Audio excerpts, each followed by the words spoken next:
నమస్కారం ఈటీవీ 360కి స్వాగతం. ముందుగా ప్రధానాంశాలు. పఠాన్కోట్లో కొనసాగుతున్న ఉగ్ర వేట, అదనపు బలగాలు పంపిన సైన్యం.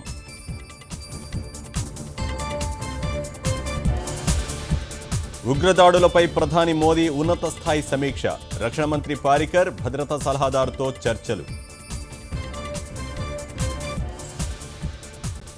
భారత్ మయన్మార్ సరిహద్దులో భూకంపానికి 5 మృతి, 100 మందికి పైగా గాయాలు, భారీగా ఆస్తి నష్టం. భారీ నష్టాల్లో కొనసాగుతున్న స్టాక్ మార్కెట్లు, 400 పాయింట్లకు పైగా సెన్సెక్స్ పతనం.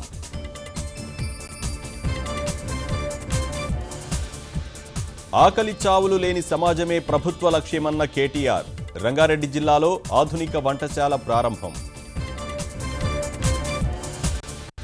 కాసేపట్లో వరంగల్కి ముఖ్యమంత్రి కేసీఆర్, గడ్కరీతో కలిసి ముళ్లకట్ట వద్ద పైవంతెన ప్రారంభం. తెలుగు రాష్ట్రాల్లో రైతు ఆత్మహత్యలపై హైకోర్టులో విచారణ, ప్రత్యేక కమిషన్ ఏర్పాటు సూచనను స్వాగతించిన కోర్టు. వర్ధన్ పార్థివ దేహానికి ప్రముఖుల నివాళి, మధ్యాహ్నం 3 గంటలకు అంతిమ సంస్కారాలు.